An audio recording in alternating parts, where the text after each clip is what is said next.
Let this get going. All right, all right. We have another live Dynamite event, and we have our very special guest, Ruby Murphy, coming on from Hampton North. I mean, Ruby, I'm super excited about having you on. I mean, not only are you just like a badass in the recruiting space, but you just have this amazingness about you. You have this energy that I just love being around. So thank you for joining us on this and giving us your knowledge here. But before we get started and get you introduced, I want to make sure we thank our sponsors. The only way we could continue to do live Dynamite events for free and keep our newsletter free and our communities free is through our sponsors. So thank you so much to sponsors like Sendoso, Better Leap, as well as we're about to land a new one pretty soon. I have a new one coming in the next couple of weeks here. I'm really excited about sharing. So but thank you so much. If you have some time, check out Sendoso. They're the best gifting platform out there. Better Leap, they're the platform that you just need to get all of your sourcing done in one place, and you can get off the reliance on like Recruiter. I mean, who wants to spend $5,000 on a Recruiter license every year per user? Like, I don't. So check it out and get started. But without further ado, we've got Ruby. Ruby, what's going on? Tell the people who you are. Who doesn't know you? Yeah. Well, wild story, in terms of kind of, do you want to just kind of like jump into like how I got into recruitment? I think that's the best way to do it. You tell us. Who am I? Who is Oh Ruby? my goodness. I mean, I was so recruiter at Hampton North. I joined back in March. I literally, as I was telling you, just got back from a trip from Mexico yesterday. So we're kind of still recovering. Yeah. We're still doing it. Honestly, recruiting has been like a life-changing career for me, and that's kind of honestly taken over my personality. Got a little bit of a sailor mouth, so if you hear me dropping a lot of F-bombs, that's just like sorry, not sorry kind of situation. So yeah, but I'm really excited to be here. We got to be our authentic selves here. So at the end of the day, like, you just got to, let it be. Let it roll off the tongue, drop those F-bombs. Like, I'm okay. Yeah, absolutely. As long as I mean, I think all of us, out. yeah, exactly. Yeah, no, like please LinkedIn, like, yeah, no. But I think all of us, like, I have extreme ADHD. I think like most recruiters do. That makes us the best recruiters. So there's just things like that, just little things. I love it. I love it. I love it.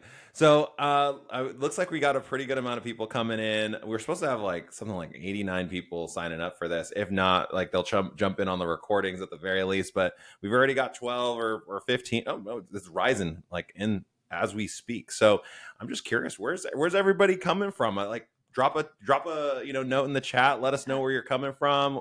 Tell us why you're here. What are you recruiting in? Like, let's get this whole conversation going. But without further ado, let's get into this. Like, I mean, Ruby, you are not just like a badass. Like, you are a force to be reckoned with. I mean, you're pretty young in this industry, and you've come in and you just made some pretty big waves already. I know you started off at Motion, which was basically a breeding ground for cyber coders. Like, we used to just like pick people from Motion all day long. Yep. In fact, I think cyber coders got sued a few times for it.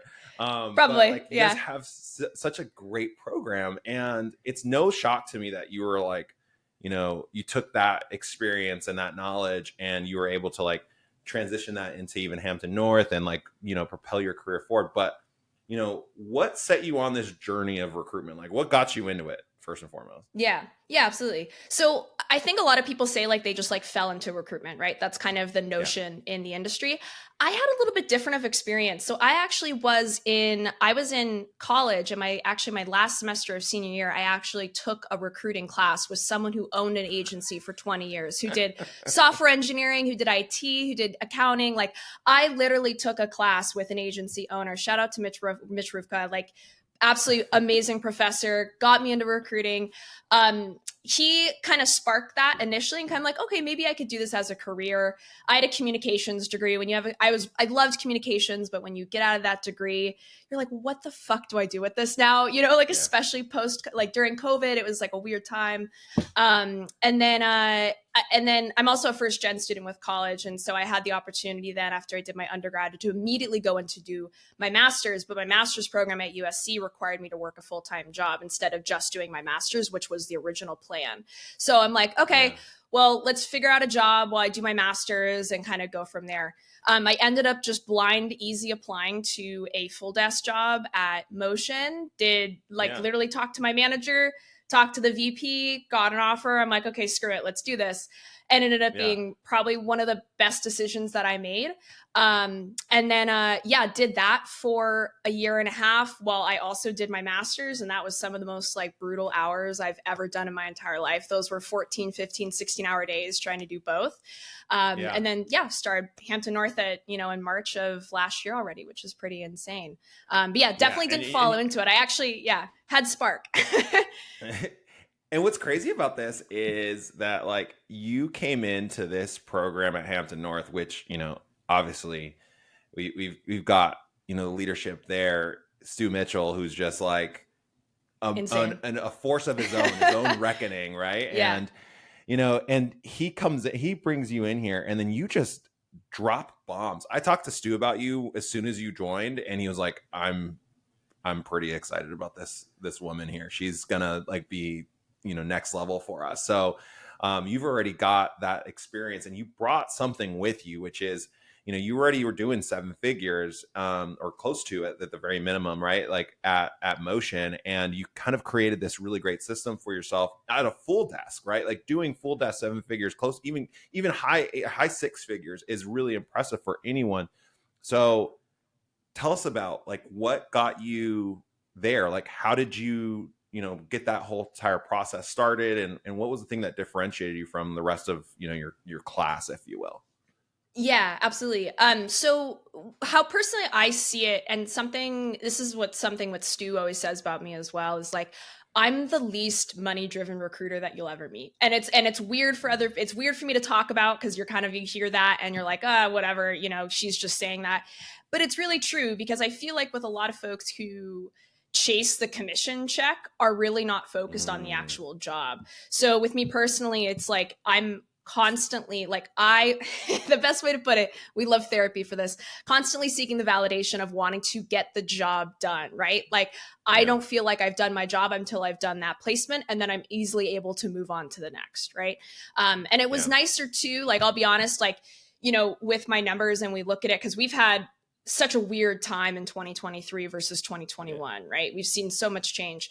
So when I grew up kind of in that 2021 period in 2022, when everything was kind of, moving and going forward, I was really able to see the full life cycle, pretty consistently. And I was able to kind of get a hold of Yeah. that really quick and started to get that high from doing the placements, less so than the commission checks, right? And Yeah. so that's kind of where I got a lot of fulfillment, was able to help all these people. We were working with such great companies, working with such great clients. And it really just it made my life, honestly, like, so like, even though I was working those crazy hour days and grinding, like I was able to get so much just out of being able to help people. That's my background. I have a startup background. I have a philanthropy background. Like that's kind of where I wanted to be. So I even though I kind of applied to the Motion job, out of the blue, ended up getting what I've always wanted out of a career, was being able to kind of serve a community that was larger than myself, if that makes sense. Yeah. No, and I mean it shows, right? Like at the end of the day, the money is nice, right? I love the money that Yeah. we make in recruiting. It's fantastic. Yeah. And it is one of those industries where honestly, if the money, for me at least, if the money weren't there, it'd be very difficult for me to just be like, oh yeah, Yeah. I want to get berated by like, Yeah. everyone on both Yeah. sides, the client and the candidate, every single time something goes wrong. I Yeah. love that. That's fantastic. So Yeah. it does have to be there, but it doesn't have to be the main focus, is I think what you're trying to say. Exactly. Yeah. And Yeah, exactly. and instead you put your eggs in the basket of helping others. And Yeah. and like I said, like it shows, like everything that you put out, the content and the engagement, the things that you do with your clients. I mean, you told me about your process and I'm like, whoa, like guys, like if you want to talk about people who are selflessly going out and actually doing something, I mean, like just I can't wait till you guys hear about what Ruby's doing. So let's talk about that a little bit. So, you've Yeah. gotten this character development on your own, and you've Mhm. created this. What is that process that essentially makes, or this kind of like checklist that you have that makes this, so powerful and so unique, and makes it such a force to be reckoned with in our industry? Yeah. So personally, what I think is that I think this is when you made a post about this. We've talked about this weeks ago too. There's a lot of recruiters that are so irrelevant to the industry because they're talking to other Mm, recruiters. They're not talking to engineers. They're not talking to their market audience. And you say this all the time, right? Like you are not talking to the people that you serve. You're talking to people like you, and that's not your audience, dude. That ain't what you need. With Ruby, us say it again for personally, the people in the back, because I don't think they heard that just enough. Like, I think yeah. people need to hear it again. Yeah, literally though, because it's like, look, like if you keep posting content for other HR reps, those folks, one, like if you want to look at this way, if you're money driven, those folks aren't making you money, dude. Like you need to be able to be providing tips to your engineers, right? Like selfless information on your LinkedIn, right? In terms of that process that we're talking about, it's so candidate driven for me is where I've actually Mm, found the most success, right? And that's just because, like, honestly, if you keep pushing to clients and being like, hey, I have this great network, right? And doing kind of like the cold call, like you get your script from like Emotion or like a cyber, right? And it's like yeah. realistically though, that script's provided because you don't have anything else to fucking say because you have nothing on your LinkedIn. You have nothing, right? There's no content, there's no voice for you, right? You are just a number in the machine of this Yep. agency, right? And I think as a lot of folks have worked for those big agencies, they've gotten that response of like when they've sent emails to candidates being like, hey, I don't work with you folks from your agency because I have such bad experiences, right? Yep. So with my personal experience with doing my content, building out my voice, building out my content, I've had just people reach out to me and be like, hey, you sound like a great person. We want to work with you because my voice differentiates. And same thing with Stu or Spencer or Ross or James, anyone else who's on the team. We differentiate so much from the norm that we're able to actually just get inbound business, which is the best way to do it because then we're starting to build relationships where it's not just us constantly being like, hey, like work with me, please, God, right, right. And that begging nature of a recruiter, right? We want to really Yep. step away from that. And that's kind of where we're in the, even though a lot of people honestly like didn't do well last year, we did still really well because we were in the ability to be like, hey, like we don't want to work with you because you're not treating us how we want to be treated as That's people, right? exactly And it. so Yep. we have a respect on both sides that I think is very different. People see that, people recognize it. So yeah, with my process, there's no like outbound sales. Like there's Yeah. none. It's connection building, it's conversations. I have people constantly reaching out to me, leaders from great organizations, just like connecting me just on the content that I make because I'm making content for them. I'm not making content for people like us, right? Hopefully that wasn't too long winded, but hopefully that got everything No, that's, across. I mean, you basically like laid out the 360 view of it, like, or like, the 500-foot view of what you're doing. It's like, it's exactly that. I mean, and I feel like it's kind of, some people would say it's a little bit easier for, this new and upcoming group of professionals jumping into this, because this has been a part of, the content game, and, posting has been such a normal part of your life, right? It's been a significant part. Like when, you were a teenager, you had Facebook, you had all these things that are available. But I think that's ultimately an excuse, because not everyone's great at this. Like I know plenty of people that are 18, 19. My niece, for example, is like terrible at posting. Like she's a Yeah. fantastic artist, but she doesn't tell a story. Yeah. She doesn't have an opinion. Like getting her to actually share this stuff is a little bit different. And I think one of the things that you've done really well is you've really focused in and honed in on your audience.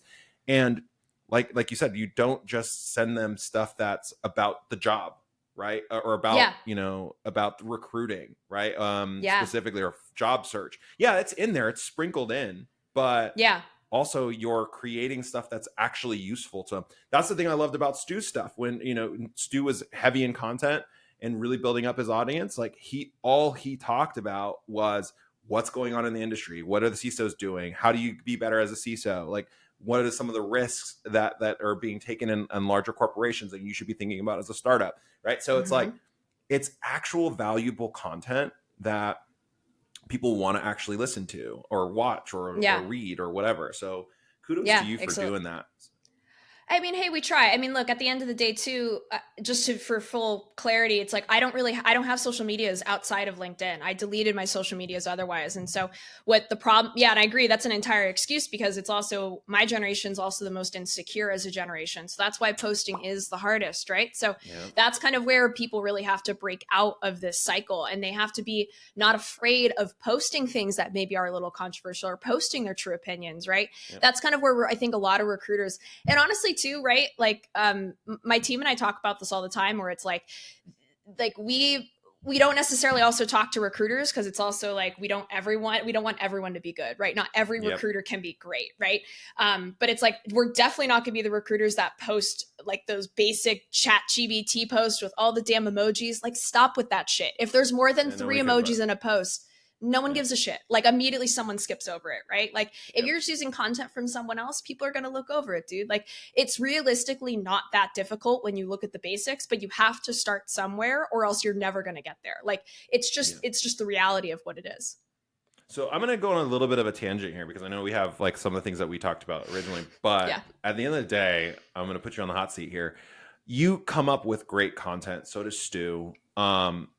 Obviously, like, so for me, I've always been a believer of finding the influencer that's in the space, like people who are already a resonating voice, learn from them, kind of understand what's happening, read the books on Amazon, look at the reviews, talk to people who, and just talk to people in your audience, in your core audience, to figure out what they actually want, or what they're dealing with, the problems they're having, and like the news of the day. And then just repost some of that stuff, and make it in your own words, and have your own opinion, and have have your own thing that you're talking about, but put it in your own voice.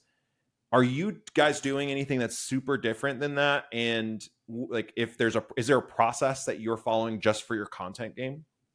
Yeah, so I personally don't. I've actually never reposted anything, never just because that is a big thing in recruiting with content. And that's why a lot of people complain about their LinkedIn feed, is because they're like, I'm seeing the same shit. And I'm like, yeah, probably a lot of recruiters are using a post that they did from 4 months ago. That's probably why you're seeing Yeah. the same stuff. I personally don't do that. And largely just because I find I'm a little more left brain. So I find that, hopefully that's a creative side, right? I think that's the right Yep. one. Um, Yeah. so I get a little more fulfillment out of being whatever one of the Yeah. sides, right? The creative brain And side. yeah, that side. And I really get more out of it by creating different content all the time, and I think that's why people consistently try to follow me, which has been Yeah. crazy, by the way, for personally, because I wasn't posting at all when I was at Motion. Then I started to get real consistent. That was a big KPI that I had last year when I joined Hampton North. Yeah. And it's been crazy to see that, and I think people really appreciate that I'm not Yeah. reposting content, that I'm not just doing the same over and over and over, right? Yeah. I get, honestly, a lot of the content ideas though from my engineers, like from my people being like, hey, like for instance, the resume reviews, right? That was a big Yeah. thing that, like, 3 or 4 people pinged me about. I'm like, you know what? Let's start doing this. I also started to see a lot of scamming on LinkedIn, right? And then now I keep booking people for those free resume reviews, right? Yeah. And that's been awesome for, I think a lot of folks hopefully have gotten a lot out of that, right? Yeah. Similarly to other like, opinions, I see stuff on LinkedIn. I'm like, hey, like, I don't necessarily agree with this. I've seen this post. This is how I do this instead, right? Yeah. Or I even just saw today, like some, candidate that a recruiter reached out to was against that she had pronouns in her email signature, right? I had that same shit happen a couple months ago. They went on a full transphobic rant, and I made a post about it, and I screenshotted it with name and photo. I do not care, because like that is something where it's like, my content comes from my beliefs, it comes from my community. I will stand for it. I have no problem losing followers if you are going to be racist, homophobic. If you're going to go against that, look, dude, I'm happy like to report and block, my dude. I don't need you. And I think that's where I also, again, on voice stuff, I stand a little bit out, because I'm so open to the discourse. I'm so open to the discussion. And then that's where the ideas continue to flow. You know what I mean? But if you're so reserved, like, ain't going to work. It's not going to work. And here's the deal is like, what I love about what you just said too. And I've had all sorts of people on this webinar, people who have different beliefs about different things, who, who are more conservative or who are more liberal, who like, that doesn't bother me in as much. I want to know what makes you great. Right. So at the end of Yeah. the day, I do have my own core beliefs, my own core values, and the things that I'm focused on for sure. And I'm 100% with you, right? At the end of the day, if you're racist, homophobic, like, then we're probably not going to be friends, and that's going to be it, you know? That's fine. Yeah. And that's fine. But what I love about what you just said is, and this is resonant to everything I believe in, which is start with your belief system, and start with your values, because if you come from a place of like where you're going, what you actually believe and the vision you actually have for yourself, for your career, for the people you want to serve, all those things come from it. Like all the content comes from that, because now you can Yeah. go and find people who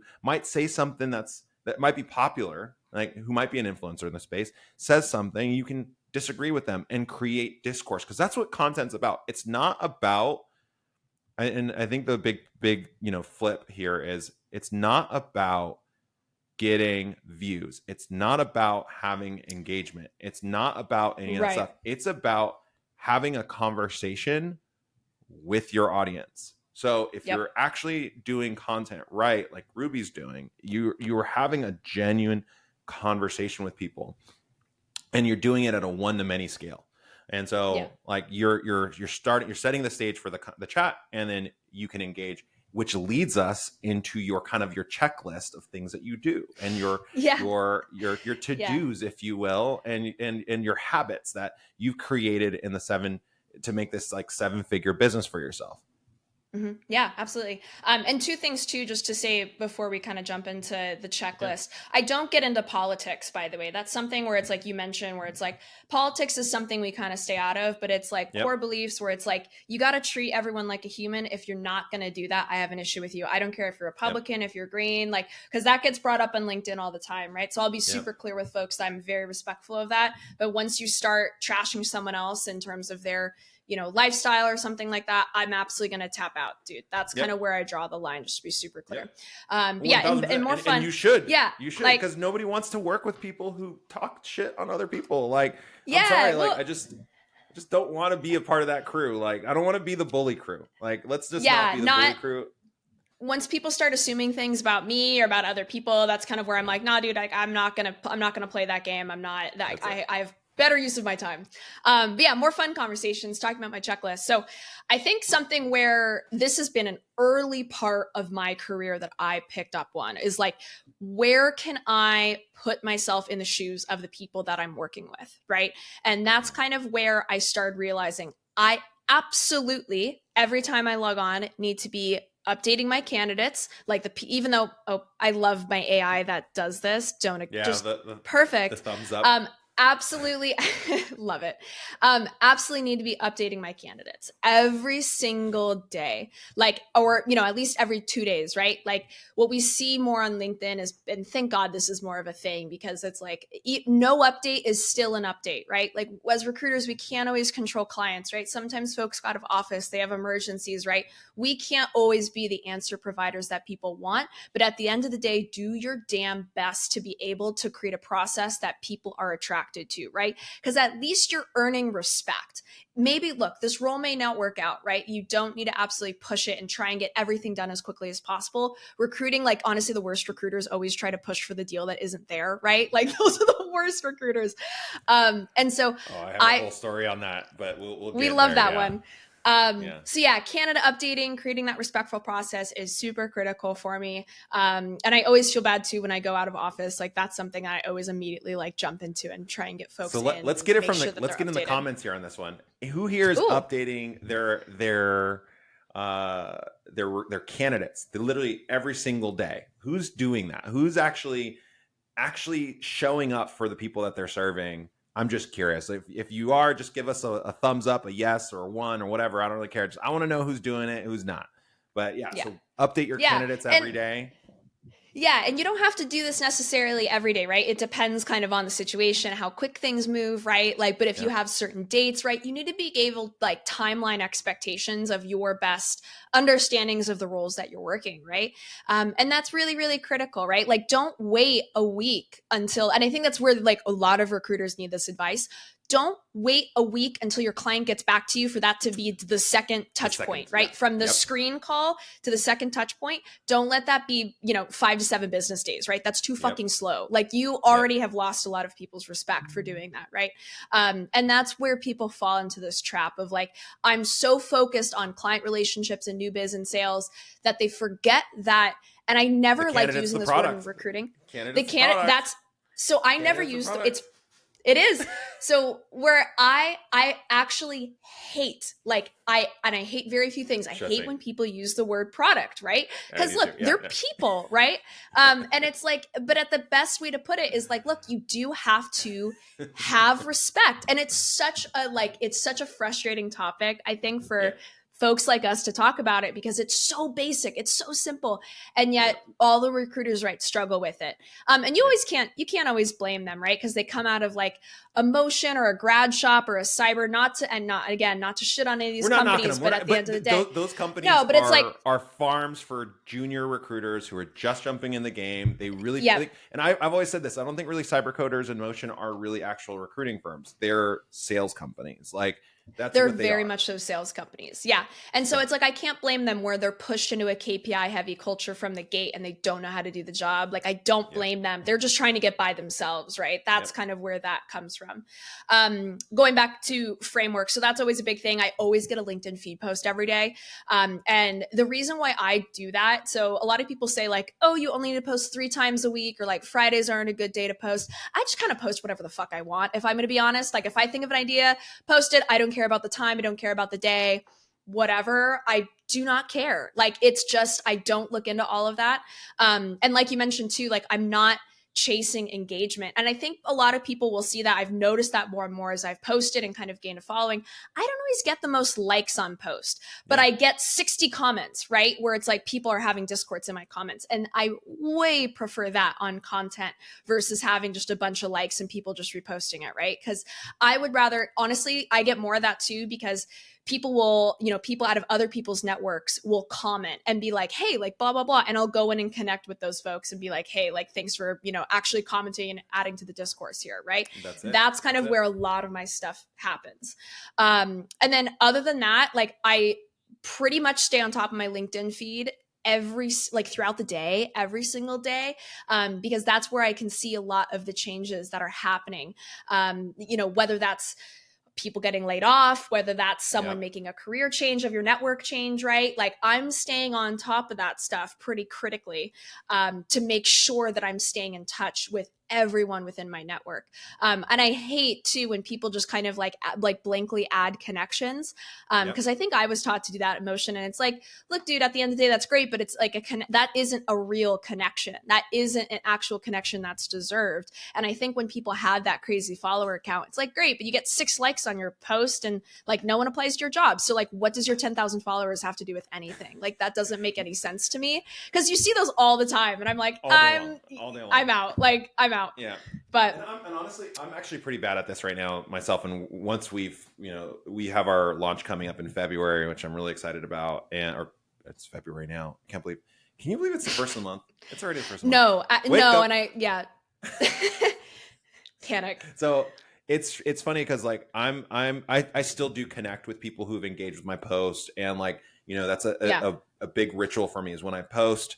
I engage with them, and then if they've engaged with me and I'm not connected with them, I connect with them right away. Something I do need to get better at, and I think everyone could get better at, is once you've engaged to actually reach out and like deepen the relationship. Because like at the end of the day, it's like you can connect all day and it won't matter, because like the way the algorithm works on top of that is it's not going to show your stuff to people who you haven't even sent a message to, right? Or it'll show it less to those people, right? It actually shows it to people who you've had discourse with. So if you're constantly discoursing with people that you're connecting with, then you're going to naturally have more engagement, because it's going to push you to the top, right? Exactly. Like my wife sees all of my stuff because she constantly is getting engaged with me on LinkedIn. Like she's like, oh yeah, I'm glad your wife post. Likes yeah. I'm glad your wife likes you. So that's great. So hopefully hopefully at times. Yeah. But yeah, and I think what's really interesting was I was thinking about this the other day. It's like we're seeing such a huge push on the AI and automation side. That's like everything we're seeing, right, in the last year. And it's like, well, people always ask me all the time, like about like ATSs and automation, like all that stuff. And I'm like, look, dude, at the end of the day, if you're not creating meaningful content, like whether you're a recruiter or a candidate, if you're not creating something meaningful out of your resume, out of, the content that you're creating, whatever it is, like you're going to just slip through the cracks just because you're looking like everybody else, right? And I think as AI and automation are becoming more prevalent, the folks who haven't updated their resume, who haven't done the due diligence of keeping up Yep. with what means to be a person, if that makes sense, like are Yep. falling through the wayside, because I think people are being so much more attracted to like, hey, we're an actual, like we're real people. Yeah. And I think that's where, again, like that's where content stands out the most right now. I mean, I think that's it. It's just being authentic and being there, showing up, Yeah. being there with your in the pack, right? Like, at the end of the day, like people do not create followings by shouting from a speakerphone all day, right? It's the Yeah. people who are marching along with the group that has a cause Yeah. and a common purpose and a common issue or a common problem. Like you need to be in the community that you're actually trying to serve or you're trying to attract. And if you're Yeah. not there and you're just like, hey, do you want a job? Hey, do Yeah. you need a candidate? That's all you do every day. It's not going to work. And to Yeah. your point, the more and more AI is becoming more and more available. And I'm a big AI fan. I use AI all day, Yeah. every day. Yeah. Yeah. Right? Yeah. It's not the thing that is defining my business, though. It's not how I go to work with people. It is not how I show up for my audience. Right? Like I don't write AI posts. AI does. Yeah. I've tried, and I think they're garbage. Like every single one of them they're They're just so bad. trash. And Yeah. Yeah. and Yeah. even Yeah. as it gets better, even as I can, put stuff into my mem or into ChatGPT and train it on how I think, it's still not going to be that great because there's situational and authenticity situational moments and authenticity that comes with it. It will Yeah. never have my history. It will never have my background. It will never be able to take away all the life experiences I have. Like it's just not going to happen. Yeah. So you need to Yeah. show up and do it and be there for your people, right? So I love this. I think this is fantastic. Yeah. And you're again, it's a newer thing, but I think it's refreshing because as we're seeing response rates drop, as we're seeing people not wanting to do business with people, you and Stu and your team, Spencer, everybody's like just rocking it right now and have taken on this like challenge and are coming out in a market that in tech, right? In tech, you guys are still in tech, Yeah. which is and blowing up your business, right? And like, Yeah. so when everybody says Yeah. that, oh, there's no business to be made right now, oh, the market's Yeah. bad. Bullshit. No, it's bullshit. Yeah. Yeah. Yeah. It's what you're telling Well, yourself, right? yeah, absolutely. Well, I think where recruiters get into this trap is also like they're so upset that like they don't have this pretty little SaaS company to work for anymore, and Mm, they have to work with insurance, and then mm. they get all spicy and sad, right? And it's like, look, at the end of the day, you have to be able to, adapt your business, right, Adapt. to whatever client, like, because at the end of the day, what people say is like, oh, like no one's hiring anymore. It's like, no, it's just you have to adjust kind of where you're looking for, right? Like, what Yep. are you actually looking at, right? Like big tech, we do think like is kind of on the downfall right now. Like we're Yeah. seeing all the FANG companies obviously do layoffs. Like this is all old news. But it's like, look, we have insurance clients, we have fintech clients, like we're working with huge like hedge funds that are doing really good, that pay, But they're not in your 800K niche, total comp. Ruby, they're not in your Well, niche. God forbid, right? Like, and that's something too where I think what I did get a lot of exposure, by the way, like at Motion in particular, was like I was known as kind of the niche recruiter, right? So that gave me Mm, a lot of opening into different technologies. I would say too, with a lot of folks, like don't be afraid to work something that isn't necessarily in market center. If you have good process and you trust your own skill set, you can place the role. But the problem is people don't have either or. They don't trust their skill set or they don't create good process, right? So that's where that's where we see a lot of problems happen. So yeah, that's it's tough though that because that was I'm gonna make sure our editor gets that point right there because that's fantastic. That was a drop. That was a bomb drop right there. You gave me chills. Like Well, I it's wish I could. I just I wish you could see it. Like yeah. Well, it's it's just it's so true. It's so it's true. really true. Yeah. And I think we see a lot of also the response rates drop too. Just again, like people are so not human centric and they're going off of that script, right? Yep. Like I Yep. think when you grow up again in like a grad shop or, you're sending out messages where it's like, I have this client that needs your exact background. And it's like, shut the fuck up. Like, shut Yep. the fuck up because there's not a salary range. There's not a title. There's not the client name. And by the way, for there's any engineers that listen to this, and the reason why recruiters do this is because they're scared of someone else taking their job or another recruiter, or you're going to apply internally.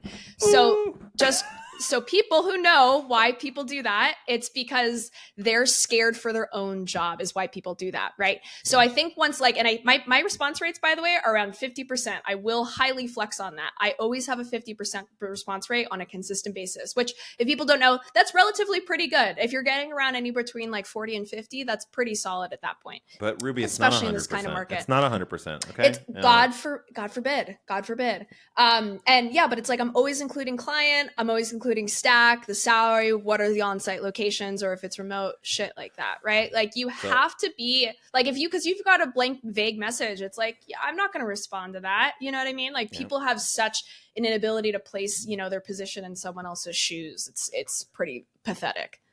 Yeah, and it's really just I'm loving this conversation. If you guys are getting value from Ruby right now, give us a thumbs up. Let us know. Tell Ruby what it is. Like tell her she's dropping some bombs right now because I think she's dropping some crazy bombs right now. So man, like I completely agree with what you're saying, and it's like it's so hard to teach this sometimes because even when I'm coaching my clients, I tell them like, hey, like instead of looking at the content game, like instead of it being, oh, this, dreadful thing that you have to do, imagine it as like you're just talking to one or two people and like this is your opportunity to have that conversation that you probably have been, struggling to have with them. And then, let that conversation roll because guess what? It'll resonate with a lot more people than you imagine.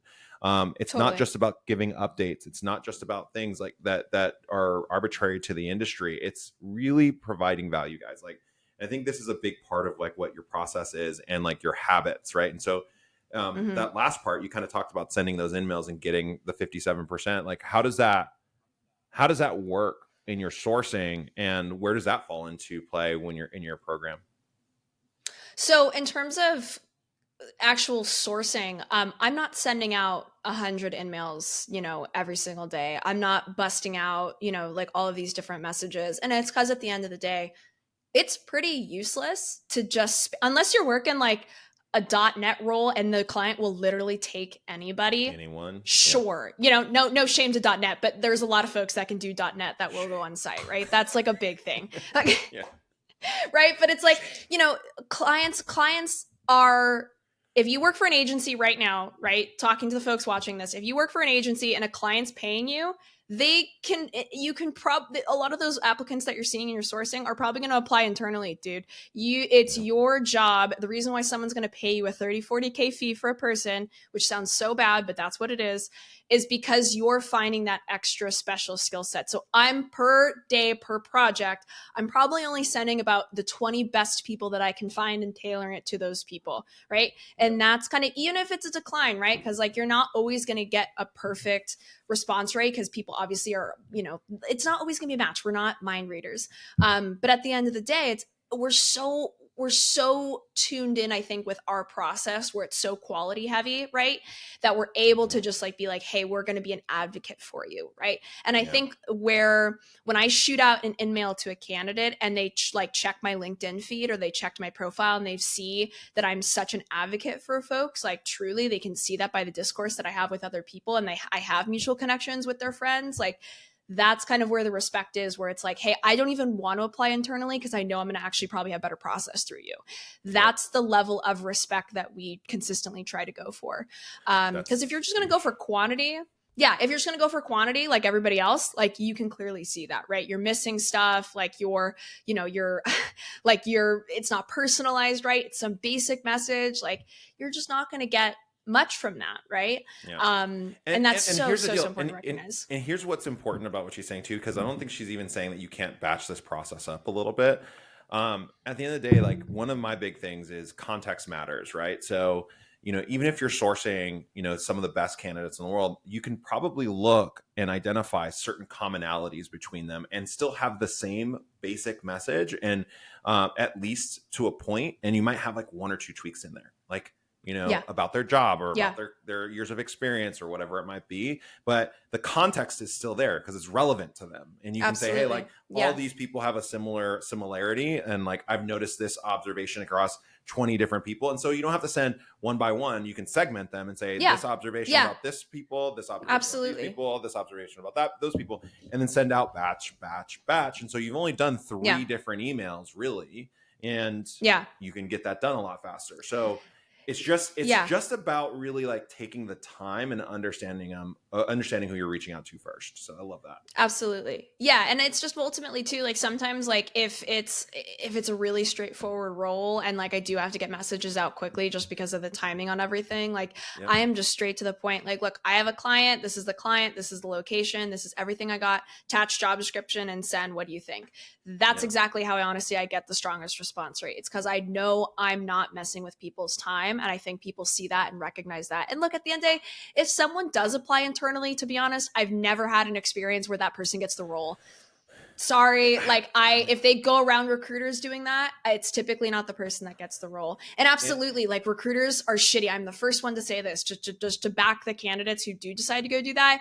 It's not on you, dude. Like you've had shitty experiences, but you can't keep treating, like if you have a shitty waiter one time, you can't keep treating, Everyone. keep treating All other people waiters like are shit, bad. right? Yeah. Like that's kind of the rhetoric that we always see. So So let's tie this into a bow and get this all out to everybody. So first, you're updating candidates every single day. In there, whoever's in process, you're updating them, getting them out. Then you're setting up a time to set up some authentic posts that's very audience driven to help them in their daily life in some way, some capacity. You're not selling all the time, and when you do, it actually gets results. Right? People actually show up. You're commenting and liking a lot of things in your feed and staying on top of it, right? So you're not just turning on LinkedIn for a minute and then walking away from it. You're constantly there. You're showing up. And so the LinkedIn algorithm actually rewards you. But not only the algorithm, it's because it's not just the algorithm. The audience is rewarding you for showing up, right? And then lastly, you're using that momentum to then go out and outreach and engage people, which I'm assuming is probably a big part of your 50% reply rate, is because a lot of the people that you're probably searching first are people that are in your network, and then you're going out to the to the masses after that. Would I be right in assuming that? Kind of. It kind of depends. Sometimes it's like a third plus connection. Sometimes it is a first degree connection. It completely depends, right? So, what ultimately though, if I am reaching out, but they also show up, right? Because they're seeing the backing behind my experience, right? If you are a recruiter that has no voice, has no content, has nothing to say that you are actually doing your job, there's no reason for them to actually want to respond to you, right? There's no justification, there's no context, there's no person behind the screen, right? So you have to do your job to make sure that you are a person online. That's so critical. Yeah, and what I loved about what you also said is so here's the commonalities that I've found out of all the top billers, the $1 million billers that I've interviewed on Live Dynamite events. You, Stu, Mike Anderson, just everybody. I can't think of everybody, but everybody I've talked to, they don't rely on AI first and foremost. They are not fully automating everything, right? They're not using VAs and all these other things to like do all their stuff for them, right? They're sending out 10, 20 messages a day, right? Just staying consistent on that, not thousands of messages to a blast, like just recipient of getting the word out. Because if you can do that, but do that with like your audience in a network, or like you could do it in a better way. You can create your own community and have thousands of, security professionals in that community. And then guess what? You send one message in the community and it gets to everybody that's in there. So you don't have to send 1,000 messages to a bunch of people and invade their inbox, right? So, you're sending out 10, 20 quality messages to people a day, and you're not blasting people. It's like, and then the last thing is like, you're not heavily focused on your identity is not your niche per se in the sense of title, location, type of company, industry, all that stuff. Yeah. You know, like that's not your niche. You're actually problem centric, or like Yeah. you're focused on Yeah. a Very very much so. specific problem, which is there's a security problem or cybersecurity problem, an engineering problem, and now you're able to move whenever the market moves. So you're not Yeah. stuck in SaaS platforms that are getting, you know, unicorn funding, and that's the only reason they can overhire. You're now Yeah. able to jump into insurance companies that have been just like traditionally fairly stable on the revenue cycle because they're insurance companies and they, you know, that is what it is. And That's you what might it not is. like those companies, but like at the Yeah. end of the day, you still are able to stay within your niche, which is the problem, right? So you're not Yeah. shifting Exactly. so much. So I love this. Yeah. And I think To this the is T. really, really Yeah. important for people to hear. Yeah. Yeah, and just to wrap that Anything, up too, it's like oh yeah, sorry. you know, Yeah, on my headline on my LinkedIn, like it literally says technical recruiter that doesn't suck. That's my headline because that's the best way to kind of put what I do. I'm not perfect. Sometimes I miss candidates every day. I can't do it all the time every single yeah, day, especially if I'm in a good relationship with a candidate I've rep before. They kind of know like I will get back to you. I'm not going to ghost you. So it's like, you know, I'm not perfect on all these different things. But look, yeah, at the end of the day, I do my damn best, right? And I yeah, think people see that. You'll see that in my recommendations on my LinkedIn profile. Like people see that shit. Like I know, by the way, like I have recommendations from candidates on my LinkedIn, which I think is like from people I've placed and like, you know, have and haven't placed. And that's yeah, really, really honestly, like, so that's a prideful moment for me. Right. yeah, Cause like people go out of their way to go and do that. yep. But yeah, ultimately, like I just want to do better than everyone else is doing. I think that's such a simple goal to have, but it's got me this far. Be best. Sorry. Be, Sorry. be the best. Be the best. So guys, if you guys haven't followed Ruby, you guys want some, you know, content that is really resonating with her audience and kind of seeing kind of the frameworks of what she's using, go check her out on LinkedIn, go look at her posts, look at her stuff. She's not doing it. She doesn't even do video content, which is, you know, you and I need to talk about that. I We know should get you we're more working on video. it.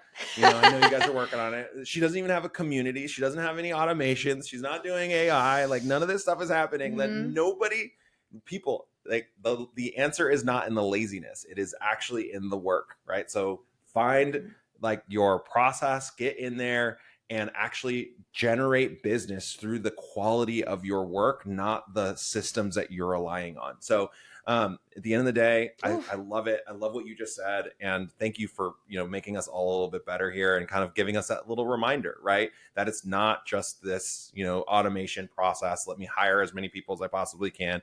And, you know, candidates don't matter, because they do, you know, they matter. Yeah, they So absolutely matter. Yeah, we all matter. if you guys love this live Dynamite event, this is one of our last ones. We have one more next week with Natalie Stone. She's jumping in from Talent Collective. I'm really excited about her. She's going to be talking about community building and all this stuff. So this kind of segues into that a little bit, right? As you go and reach out and you actually push to identify and get connected with more candidates, you need to have some sort of community or place that you can send them to, right? And so having a community and actually creating that level of productization in your business is a very, very powerful thing. I cannot explain to you how powerful it is. The best recruiters are doing it. And, you know, I think, you know, we've talked about the community aspect yourself. Like it is a fantastic resource for everybody. So please jump in next week to watch Natalie and I go into it. She's going to give you all the secrets there. But if you guys haven't checked out our sponsors, check out Sendoso, check out Better Leap, get on there, play around with some of the tools and figure out if it works in your system. And also, I wanted to give you one quick tip too, since you are very focused on your network. Check out Comsor. They're not a sponsor of mine. I want them to be, but Comsor is fantastic. Like I just jumped onto their platform. Have you seen them yet, Ruby? No, not at all. They're phenomenal. I'm like really excited about it because the whole thing, it just basically takes all of your contacts from every old account you've ever had, LinkedIn, all of your Twitter, all of your Gmails, everything, and puts them into one place, like almost like a big Rolodex, and helps you identify like how close you are to those people. You can segment them based on their LinkedIn profiles, refine them, all this other stuff. It's like a really great CRM. It's super cheap right now too, because they just launched their Matcha product. And then they also have a free community platform, ding, ding, ding. So it's pretty awesome. Check them out. But Heck thanks yeah. again, Ruby. I do appreciate it. I don't want to take up Thank any more you. of your time. No, of All course. right, Thank you guys. for having me on. Have a great day, guys.